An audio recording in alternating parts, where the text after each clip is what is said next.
Hello everyone. आज मैं lunch में अपने घर में दाल बाटी बना रही हूँ, तो मैंने सोचा वो वाली रेसिपी मैं आपके साथ शेयर करती हूँ क्योंकि बहुत स्पेशल होती है और हम मालवा के लोगों के लिए तो दाल बाटी यानी बहुत स्पेशल है।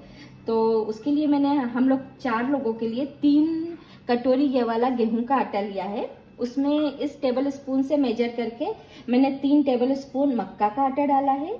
ये सूजी ली है 1 टेबल स्पून और 1 टेबल स्पून बेसन लिया है। इसके साथ जो दूसरे इंग्रेडिएंट्स डालूंगी मैं उसमें टेस्ट के मुताबिक नमक लूंगी मैं 1 टीस्पून है। हाफ टी स्पून मैंने रेड चिली पाउडर लिया है। 50 ग्राम मैंने कुकिंग ऑयल लिया है जिसका मैं मोन डालूंगी और 3-4 पिंच ऑफ ये खाने का सोडा है। 1/4 टीस्पून अजवाइन है और 1/4 टीस्पून ही मैं इसमें हल्दी पाउडर डालूंगी। ये दही है, दही को मैंने फेंट लिया है 3 टेबलस्पून दही को लेके, क्योंकि हम दही कभी भी डायरेक्ट नहीं डालें, जो उसमें लम्स रहते हैं ना वो आटे में कभी भी मिक्स नहीं होते। तो मैं ये सब आटे को इस तरीके से अच्छे से हाथ से इनको सबको मिला लूंगी। ये देखिए इस तरीके से ये मैंने सब मिक्स कर लिया है। और इसमें सबसे पहले जो मैं है ये सॉल्ट डालूंगी टेस्ट के मुताबिक। Half teaspoon red chilli powder, 1/4 teaspoon इसमें मैंने हल्दी पाउडर डाला है, अजवान और खाने का सोडा। इन सबको एक बार मिक्स करूंगी मैं। और इसके बाद ये जो मैंने है 50 ग्राम कुकिंग ऑयल लिया है, ये मैंने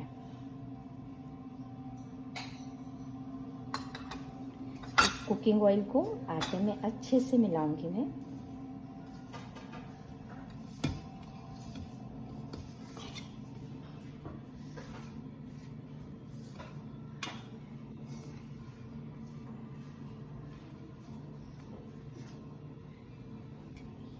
इसके बाद मैं इसमें ये दही ऐड कर दूंगी और दही के साथ ही मैं थोड़ा थोड़ा पानी डालते हुए इसका डो तैयार करूंगी। तो अब देखिए ये मेरा जो बाटी का है मेरा डो तैयार हो गया है। इस तरह से एकदम सख्त भी नहीं है और सॉफ्ट भी एकदम नहीं है, ऐसा मीडियम ये मैंने इसको तैयार किया है। और अब इसको मैं करीब 15 से 20 मिनट ये मैंने एक कपड़े को गीला करके और इसको ऐसे कवर करके और रख दूंगी। फिर 20 मिनट बाद मैं इसकी बाटी बना के उसको पहले बॉईल करूंगी, फिर उसको मैं सेकूंगी। तो देखिए ये मैंने बाटी को इस तरह से हाथ पे तेल लगा लगा के और ये बना के रेडी कर लिया है सबको। तो अब ये मैंने इसके लिए जो पानी बॉईल किया है उसमें मैंने हाफ टी स्पून सॉल्ट और हाफ टी स्पून मैंने हल्दी पाउडर डाला है। अब इसमें मैं ये सारी अपनी बाटियों को डाल दूंगी।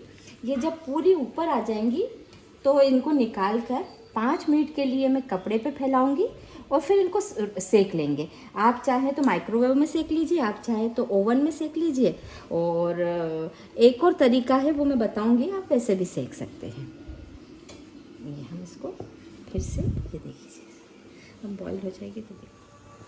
तो अब ये देखिए हमारी सब जब बाटियां ऊपर आ जाती है समझ लीजिए ये अच्छे से बॉईल हो गई है। तो हम इसको एक एक करके निकाल देंगे और परात में कपड़ा बिछा के उस पर 5 मिनट के लिए हम रख देंगे। उसके बाद हम इसको सेकेंगे।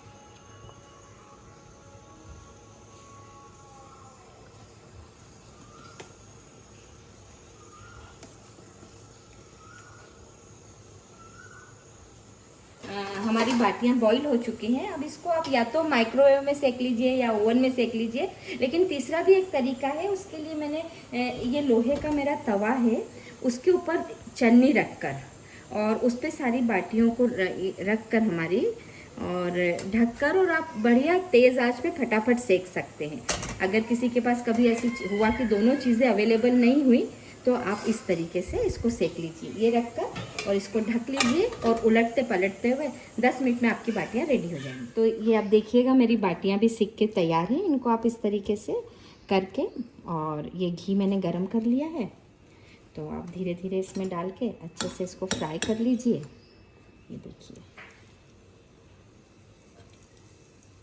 थोड़ा सा ऊपर से इसमें घी आप अंदर डाल दीजिए इस तरीके से।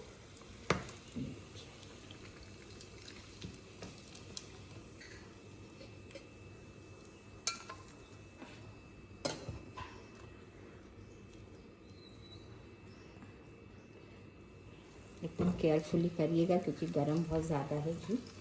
तो मैं धीरे धीरे इसको डाल के अपनी सारी बाटियों को फ्राई कर दूँगी और फिर सर्व कीजिए, खाइए। अगर आपको मेरी रेसिपी अच्छी लगती है तो आप लाइक कीजिए, मेरे चैनल को सब्सक्राइब कीजिए और इस रेसिपी से आप ज़रूर ट्राई कीजिए, इंशाल्लाह बहुत अच्छा बनेगा। Thank you so much. तो चलिए, बाटी हमारी तैयार हो रही है। उसके साथ ही में बाटी के साथ खाई जाने वाली स्पेशल जो तुअर की दाल बनती है, चटपटी खट्टी मीठी मसालेदार, वो आपको बनाना बता रही हूँ। तो उसके लिए मैंने कुकर में 2.5 गिलास पानी रखा है और 200 ग्राम तुअर की दाल को मैंने अच्छे से वॉश करके और आधे घंटे के लिए भिगा दिया था।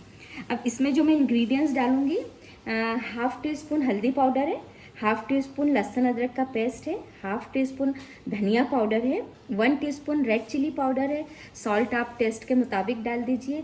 2 टमाटरों को मैंने इस तरीके से बारीक कट किया है और इसके साथ ही मैंने मूंगफली 2 टीस्पून मूंगफली के जो दाने होते हैं उनको रोस्ट करके लिए हैं। वो 1 टीस्पून मैंने तिल्ली ली है और 1 टीस्पून खोपरे का भूरा लिया है। इन तीनों को मिला के मैं थोड़ा और दरदरा पीसूंगी, वो डालूंगी। इसके बाद जब मेरी दाल बॉईल हो जाएगी उसमें मैं इमली का पानी और गुड़ डालूंगी। तो अब ये देखिए मेरी दाल हो गई है। अब इसमें मैंने पानी में मेरी दाल डाल दी है पूरी।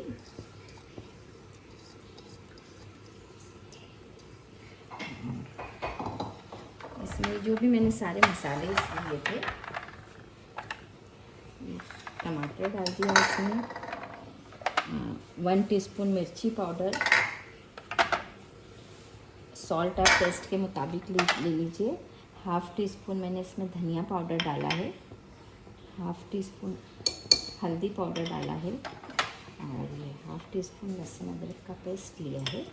और इन तीनों को थोड़ा सा और बारीक करके मैं इसमें डाल दूँगी और फिर इसको मैं सीटी गलने के लिए रख दूँगी। तकरीबन 3 सीटी आने के बाद 5 से 7 मिनट में इसको स्लो फ्लेम पे रखूँगी और उसके बाद आपको खोल के मैं बताती हूँ।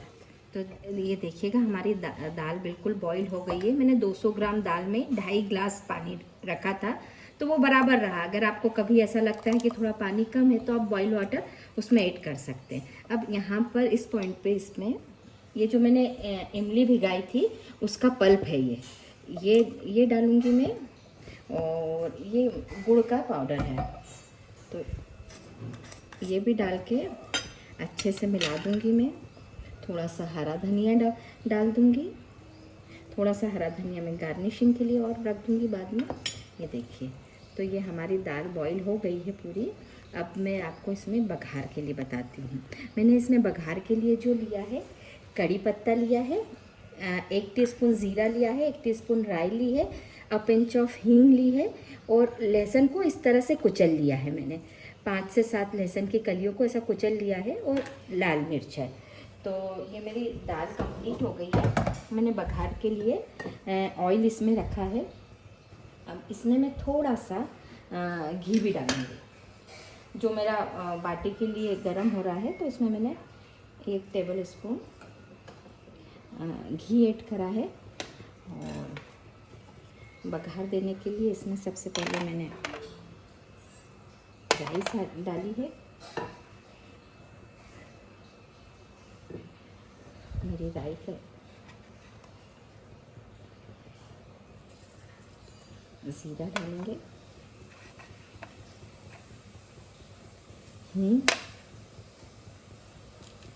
कड़ी पत्ता और अब लहसुन डाल लेंगे।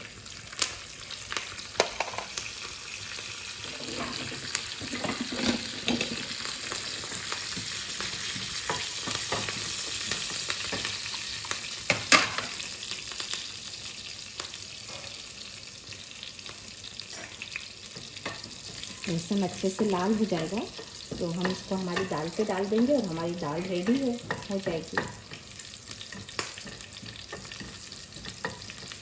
हमारा बघार जो है रेडी हो चुका है, इस तरीके का सुनहरी सुनहरी, और मेरी दाल भी तैयार है। उसके ऊपर मैं ये बघार डाल दूँगी और अब ये हमारी खाने के लिए दाल जो है वो पूरी तरह से रेडी है। ये देखिएगा बढ़िया मसालेदार और अगर इसमें आपको और घी लगता है तो आप खाते वक्त ऊपर से और घी को ऐड कीजिए तो और ज़्यादा टेस्टी लगेगी। Thank you. हेलो एवरीवन, तो आप जैसे कि देख रहे हैं कि ये मेरा फ्रूट गार्डन है और फ्रूट गार्डन में मेरे कई दरख्त भी हैं। तो अभी कुछ इसमें से कुछ आम के दरख्त हैं और अभी मेरे आम के दरख्त पे अच्छी फसल आई हुई है। और इसमें आप जो देख रहे हैं अभी इसमें कच्ची केरियाँ लगी हुई हैं। तो कच्ची केरी से हम क्या क्या बना सकते हैं, तो मैं अपने यहीं से ये आम में तोड़ूंगी और फिर उसकी सारी चीज़ें, कच्ची केरी की चटनी, कच्ची केरी का पन्ना और कच्ची केरी की लौंजी। हेलो एवरीवन, गर्मी का मौसम है और बहुत सारा केरियाँ आ रही हैं। मैंने बताया था मेरे फ्रूट गार्डन में लगी है, तो मैं वहाँ से ही केरी लाई हूँ। इसको ऐसा रफली कट कर लिया है मैंने छिलका निकाल के। अब इसकी मैं चटनी बना रही हूँ। तो इसमें जो इंग्रेडिएंट्स लिए हैं वो मैंने सॉल्ट लिया है, half teaspoon red chilli powder है, भुना हुआ पिसा ज़ीरा है हाफ टी स्पून, कुछ पुदीने की पत्तियाँ हैं और ये गुड़ है। तो ये मेरे छोटे वाले जार में सब डालकर और इसको अच्छे से ग्राइंड कर लूँगी। और फिर ग्राइंड करने के बाद इसके अंदर हम लोग जो है वो प्याज मिलाते हैं। तो ये चटनी दाल चावल के साथ, दाल बाफले के साथ, दाल बाटी के साथ सबको बहुत अच्छी लगती है और काफ़ी फ्रेश लगती है। तो देखिए मैंने चटनी पीस ली है इस तरीके से। पुदीने और केरी की चटनी मेरी पीस के तैयार है, जो इसका टेस्ट खट्टा मीठा रहता है। अब इसके लिए मैंने क्या किया है, ये जो प्याज है ना, इनको ऐसा महीन काटा है और इसमें ये चटनी मिलाऊंगी। और फिर आप इसको दाल चावल और दाल बाटी, दाल चावल खाने के साथ, किसी चीज़ के साथ भी खाएंगे तो ये बहुत बहुत टेस्टी भी लगेगी। समर्स हैं तो उसमें वैसे भी प्याज बहुत फ़ायदेमंद होते हैं और फ्रेश मिंट है इसमें और कच्ची केरी है, तो ये बहुत अच्छी टेस्टी लगेगी। तो देखिएगा ये हमारी चटनी अब बनके तैयार है, केरी पुदीने की चटनी प्याज के साथ। आप इसको ज़रूर ट्राई कीजिए और आप टेस्ट कीजिए और फिर मुझे बताइए आपको कैसी लगी। Thank you so much.